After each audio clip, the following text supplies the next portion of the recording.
Good early evening, everybody. Hope that your day went fairly well at the very least. And we've got a little bit of Seahawks news that I want to take a look at because this is something that a lot of people have been speculating about basically ever since the Seahawks inked Julian Love to that contract extension. So this is, obviously, at the end of the day, there's no marriage to any statement, right? Like, you can say whatever you want to say, and that doesn't necessarily mean you're actually going to stick to it. You're not committed to doing anything at any point if you're Pete Carroll and John Schneider. You can say whatever you want to say.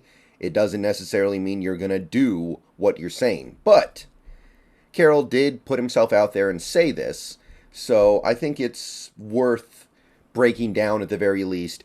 And honestly, on this particular topic, I kind of take him at his word. And partially it's because I agree with the philosophy, but I don't think he would come out like this and say things like this if the plan was otherwise. So let's break it down here real quick. Corbin Smith has this story over on SI.com. I saw it on multiple Twitters, Brady Henderson, Bob Condotta, many other sources. I'm not going to go through the whole thing, but I just want to give you guys the big headline here and then talk about some of the potential fallout. So Pete Carroll was addressing the safety position for the Seahawks this week, or well, actually earlier today at the NFL's annual league meetings, and he basically said the signing of Julian Love doesn't really mean anything about Jamal Adams. Jamal Adams is going to still be here, and there's also the intention of bringing back Ryan Neal. Basically, what Pete Carroll is trying to do is not free themselves up to release a player like a Jamal Adams or get a little bit cheaper at the safety position for 2023. He's trying to ensure that they can do all the things they want to do in 2023 on defense. And last year, obviously, they weren't insured in that fashion, and they therefore weren't able to do all the things they wanted to do, specifically with the three safety looks.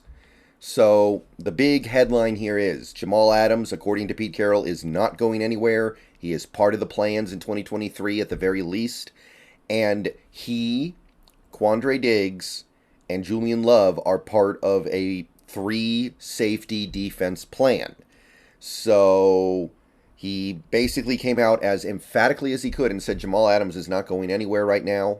And he is going to be a big contributor to our 2023 defense. And Julian Love is not here to replace him. He's here to add extra dimensions to this defense. So I think when you're taking a look at this, I think the important thing to keep in mind here is the NFL moving towards more positionless players. You have these guys who line up in certain areas sometimes, but then they line up in other places other times. Jamal Adams is a great example of that, by the way. And as I've said before, I don't think Jamal Adams is going to move to linebacker because that would just put more abuse on his body. But I think you will continue to see Jamal Adams line up as a linebacker at times, line up as a defensive end at times, an edge rusher at times. Well, in this defense, it would be an edge rusher. But you're going to see him line up in different places. And that is how we're going to make sure he gets on the field as much as possible while still getting the most out of Julian Love. And Julian Love's another guy who, I talked about this before. This was the main reason why I really liked the signing. Even though I wasn't really expecting it, I wasn't anticipating it. I really like the Julian Love signing, mostly because he's not just a safety.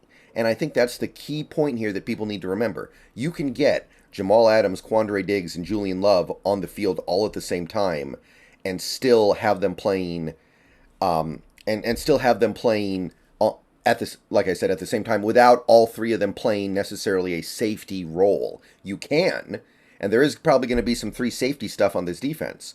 But Julian Love has lined up as a box safety, a free safety. He's lined up as a slot corner. He's actually even lined up a little bit as an outside corner. This article actually breaks down how PFF has the stats on this. He's lined up at outside corner like 200 plus snaps. Since he's entered the league, he's played at least 500 snaps at most at box safety and free safety. He lined up like 300 plus snaps just last year at slot corner. So you put all that stuff together, And you have the opportunity to move these guys around a lot. Yes, at this point in his career, Quandre Diggs is probably relegated to being a free safety a vast majority of the time. But your ability to move Jamal Adams around on this defense, your ability to move Julian Love around on this defense, is going to be one of the best things we have going for us.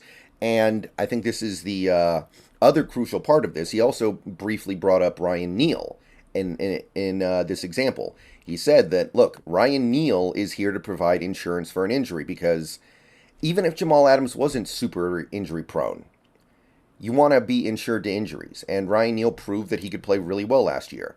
So I think that this does a pretty effective job of explaining not only the fact that the Seahawks are currently saying they won't cut Jamal Adams, but why it wouldn't make a lot of sense to move off of Jamal Adams when maybe this is the year.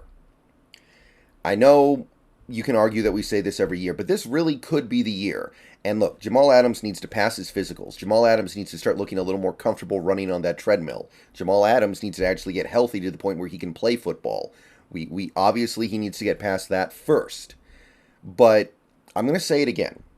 I say this every now and then, and I really want to put some emphasis here, because a lot of people have a hard time wrapping their head around this, because the trade went so badly for us, because he's gotten hurt so much, because things have occasionally looked bad. It's become this thing where some Seahawks fans actually think Jamal Adams is bad at football. He is not. Not even close. He is... I don't know if he's the best safety in football anymore, because, I mean, he's been hurt so much. I don't know what he still has. But he, as of the last time he was able to play football, is a fantastic safety. A guy who can do things that very few players in NFL history can do. And you can hate on the trade. You can hate on the fact that he has a hard time staying healthy. You can hate on a lot of things. But when he is out there, he is really, really good at the game of football. All right? And Carroll also said, could you see Love, Diggs, and Adams on the field 25% of the snaps? He actually said they'll play together a lot more than that. And I believe that. I actually think that makes a lot of sense. I think you're going to see Julian Love on the field at slot corner a lot. That's something that I was very excited about when we signed him. I said, okay, this makes sense because we need a true slot corner. And Julian Love's somebody who can line up in one place and end the play in another place. He can line up at the start of the pre-snap at one place and move to another place by the end of pre-snap. So he's going to be able to have a lot of freedom to move around a lot. And this kind of goes towards one thing that I really hope this defense embraces in 2023, playing to your strengths. You look at the Seahawks right now, they have strength in some areas. They're very good at safety. Diggs, Adams, Neal, Love. If you consider all four of those guys to be safeties, which admittedly they are all safeties most of the time, plus their flexibility makes them even more valuable, then you get all those guys on the field one way or the other. That's going to help. You also have Tariq Woolen, Kobe Bryant, I would even throw in there. Even Mike Jackson and Trey Brown, I think, are better than average, when healthy at least. So getting defensive backs on the field en masse is probably in our best interest. And right now, our defensive line is a huge weakness. Our inside linebacker spot is not great. So trying to de-emphasize those positions until we improve at those spots is also something that I think plays to the strengths of this defense and is probably going to lead to best results. All right, so big headline here. Jamal Adams is not going anywhere per Pete Carroll. Julian Love was not brought in to replace him. It is just to make this defense more flexible, give this defense some more mystique around it, and protect in case of an injury, which is something that if you go read the Corbin Smith article, he talks about that. When Jamal Adams went down, the defense was left scrambling a little bit. And that was clear to us, right? That was pretty clear to us. We really couldn't do the free safety stuff all that much anymore. We had Josh Jones out there for about a month, and he was really, really unplayable. They took about that long to figure out that Ryan Neal needed to be out there, but then Ryan Neal got hurt, and then we had to go with Jonathan Abram, and then we were trying with like Teez Tabor, And we were just kind of left scrambling there. So now we're like, okay, there are some things we really, really want to do with this new defense. And they revolve around having 3 safeties and having defensive backs that can be very flexible with where they line up and how they line up and how they play. So therefore, we're not going to bet the whole farm on Jamal Adams. We're going to instead insure ourselves against Jamal Adams while hoping that he can be out there. Now, that's to do with the players. The players themselves, that's all pretty much resolved and taken care of as far as Pete Carroll says right now. Now, I don't know where this leaves us salary cap wise. I've broken this down before. We basically have no money right now, and we still have rookies to pay. It's going to be a lot of money to pay these rookies, and we're going to have to do some stuff. We're going to have to do a lot of things, actually. And I've broken down some of it, but it seems like unless Jamal Adams gets really bad news with his next medical checkup, it's not going to be Jamal Adams being released, which I'm going to say it again. I'm in favor of it. I believe that Jamal Adams can excel in this defense. I believe this is a defense that is built around Jamal Adams' skills. He just needs to stay healthy. And, look, it's possible, right? It's always possible. Last year's injury was kind of a fluke. It wasn't like, oh, he just got tapped and then his body broke in 80 different places. No, it was kind of a fluky type play. It was, it's kind of like the injuries that Rashad Penny kept getting, where you can say he's injury prone, and technically that is true, but at the same time, you look at the nature of the injuries and you're like, yeah, anybody would have gotten hurt on that play in the wrong place at the wrong time. All right, so let me know what you guys think about this. Jamal Adams, as of right now, according to Pete Carroll, sticking around. See you guys later tonight. Go Hawks. We'll be live on Twitch, streaming Horizon, Forbidden West. Hope to see you there. Another video coming later tonight, by the way, with my review of the Resident Evil 4 remake.